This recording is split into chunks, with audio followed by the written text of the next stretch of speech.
வைராக்கியத்தை கடவுளும் காலமும் நமக்கு புகட்டுறதுக்கு தான் இந்த பிறவி என்பது கொடுக்கப்பட்டது. வேற எதுவும் கிடையாது.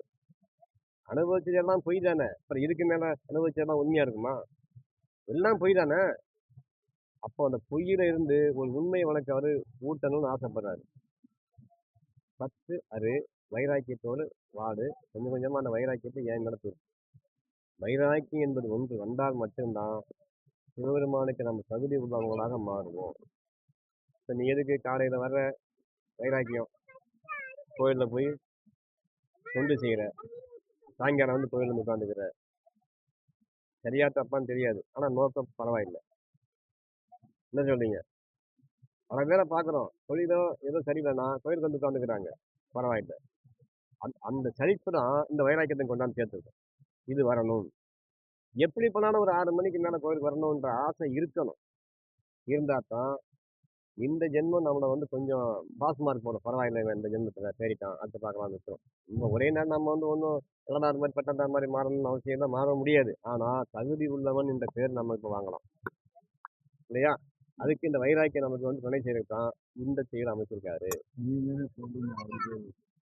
70 28 70 ஐயன்னும் ஐயன்னும் வித்தினில் ஆணை விளைப்பதோர் செய்யுண்டு செய்யின் தெளிவறிவார் இல்லை. மையணி கண்டேன் மணம்பெறின் அந்நிலம் பொய்யொன்று நின்றி புகழ் எளிதாமே. அப்படின்னா ஐம்பூத கூட்டுறவால் உண்டாகும் வீரியமாகிய விதையினால் ஆன்மாவனை விலக்கிக் கொள்ளும் விந்து மண்டலம் உள்ளது. ஐம்பூத கூட்டுறவால் உண்டாகும் வீரியமாகிய விதையினே ஆன்மாவை விலக்கிக் கொள்ளும் விந்து மண்டலம் உள்ளது. விந்து மண்டலம் எவ்விதம் அமைகிறது என்ற தெளிந்த ஞானமுடையவர்கள் இல்லை.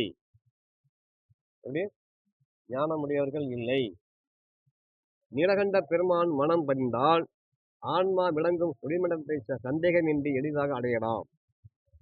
முதல் சொன்னது ரெண்டுமே வந்து அதாவது மனிதனுக்கு புத்தி இல்லைன்னு சொல்றாரு. முதல் சொன்னது ரெண்டுமே அந்த மூலாதாரத்தில் உள்ள அந்த அக்கினியை வந்து மேல் நோக்கி கொண்டு போக தெரியவில்லை. அது எதுக்காக அவர் அது அமைச்சிருக்காருன்ற ரகசியம் அவனுக்கு புரியவில்லை. சிற்றின்பத்தை பேரின்பமாக மாற்ற ரகசியத்தை தெரியலன்னு சொல்றாரு. அது மறைச்சு சொல்றாரு. அந்த அக்கினியை வந்து அவன் எதுக்கு அந்த அக்கினியின் கீழே பழச்சான்ற ரகசியம் அவனுக்கு தெரியவில்லை. ஈசனார் வந்து எல்லாருக்கும் கொடுத்து விட்டுருக்காரு. அதுதான் வந்து உனக்கு ஈசனோடு கொண்டு சேர்க்கக்கூடிய கருவிங்கிறது நமக்கு நாளாக தெரியவும் படுத்துறாரு. அந்த ரகசியத்தை நமக்கு அது புரியவில்லை. ரெண்டாவது சொல்றாரு, ஆன்மா விலங்கு, அதாவது நீலகண்ட பெருமானிடம் மனம் பதிந்தால் சிவபெருமானிடம் மனம் பதிய பதிய அது அந்த சிவ பயிருக்கு தகுந்த ஒளிமண்டலமாக மாறும் என்ற ரகசியத்தை நான் கற்றுக்கொண்டேன். அப்போ பூமிக்கு வந்த நோக்கமே சிவனை அடைவதற்காகத்தான் அப்படின்றத வச்சு அந்த குடும்பத்துக்கும் நீ கொஞ்சம் பயன்படுத்திக்கோ, சிவத்துக்கு கொஞ்சம் கொடு, பகிர்ந்து கொடுங்கிறாரு. அந்த ஒளிமண்டலத்தை வந்து அதாவது அந்த அந்த சக்தியை வந்து ஞானத்துக்கும் பாதி வச்சுக்கோ, குடும்பத்துக்கும் வாழ்றதுக்கும் பாதி வச்சுக்கோ. நீ என்ன பண்ற, குடும்பத்துக்குள்ளேயே அதை தொலைச்சதுனால சிவத்துக்கு அது தகுதியில்லாதவனாக நீ மாறுகிறாய். மூலாதார அக்னி வந்து மிகப்பெரிய ஒரு பொக்கிஷம். அதை தியானத்தின் மூலமா தூக்கி மேல கொண்டு வர கலையை கத்துக்கிற வரைக்கும் நமக்கு அது காத்துக்கிட்டு இருக்கும். அதை கத்துக்கிடாத வரைக்கும் அது என்ன செய்யணும், குடும்பத்துக்குள்ளேயே அந்த மொழிமண்டலம் முழுவதும் வீணாயிடும். அதுக்கப்புறம் நான் அது பூமியில பிறந்தும் சிவத்தோடு இணைய முடியாதாக அந்த ஆன்மா தவிக்கக்கூடிய கடையை தவிக்கிறது காரணமாக இந்த உடம்பு அமையும். என்ன சொல்றாரு அவரு, பூமி வந்து ரகசியத்தை முதல்ல கத்துக்கணும். எதுக்கு வந்தோம் பூமிக்கு? நான் தான் பல நேரங்க கேட்பேன், பிறவியின் நோக்கம் என்ன தெரியாது, பிறப்பின் ரகசியம் என்ன தெரியாது, எதுக்கு பிறந்தன்னு தெரிய மாட்டேங்குது. இந்த உடம்பு எதுக்கு நம்ம இந்த பூமியில உயிர் வந்து இந்த உடம்பை கீழே வாங்கிட்டு வந்த நோக்கம் என்ன தெரிய மாட்டேங்குது. எதுக்கு வந்தோம், நாம முழுவதுமே குடும்பம் குடும்பம் குடும்பம் இவ்வளவுதான். நம்ம வாழ்க்கையை சுத்திக்கிட்டு அங்கதான் நிக்கிறது தவிர வெளியே வர முடியல. சிவம் என்ன பண்ணுவான், குடும்பத்துக்குள்ள இருந்து அதுல தோய்ந்து என்கிட்ட வந்துருங்கிறாரு. ஏன்னா குடும்பத்துக்குள்ள தோய்ந்து வரலன்னா அது வந்து ஒரு ஒரு அமைப்பா இருக்காது அவங்களுக்கு, அதாவது ஒரு அனுபவம் கிடைக்காது. வைராக்கியம் அங்கதான் குடும்பத்தான் வைராக்கியம் கிடைக்கும்.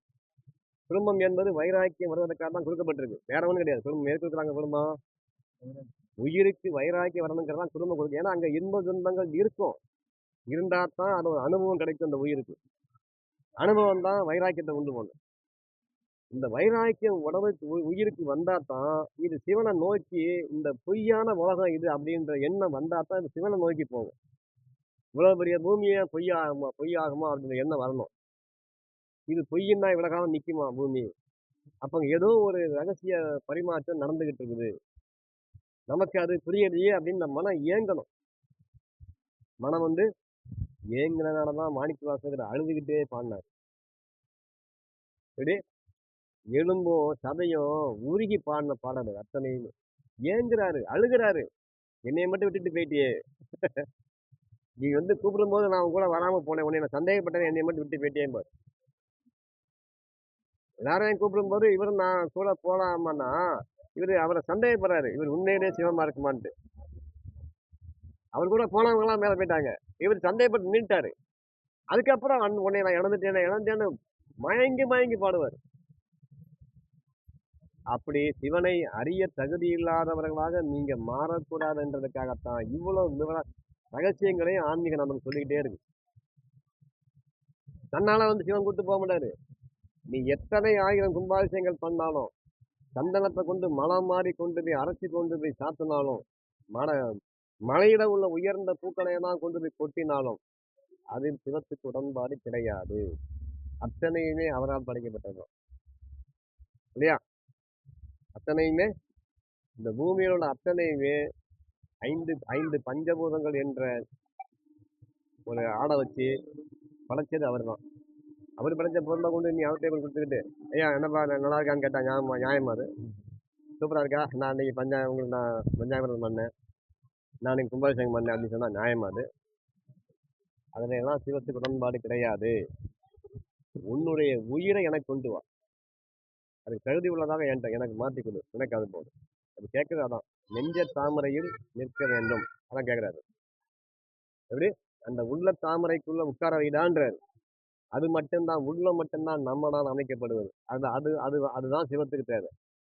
அவரால் அமைக்கப்பட்ட அத்தனையும் அது தேவை கிடையாது இல்லையா? புரியுதா என்ன சொல்றாரு அவரு? நீலகண்ட பெருமான் நிறம் மனம் பதிந்தால், மனம் எங்க நிக்கணும்?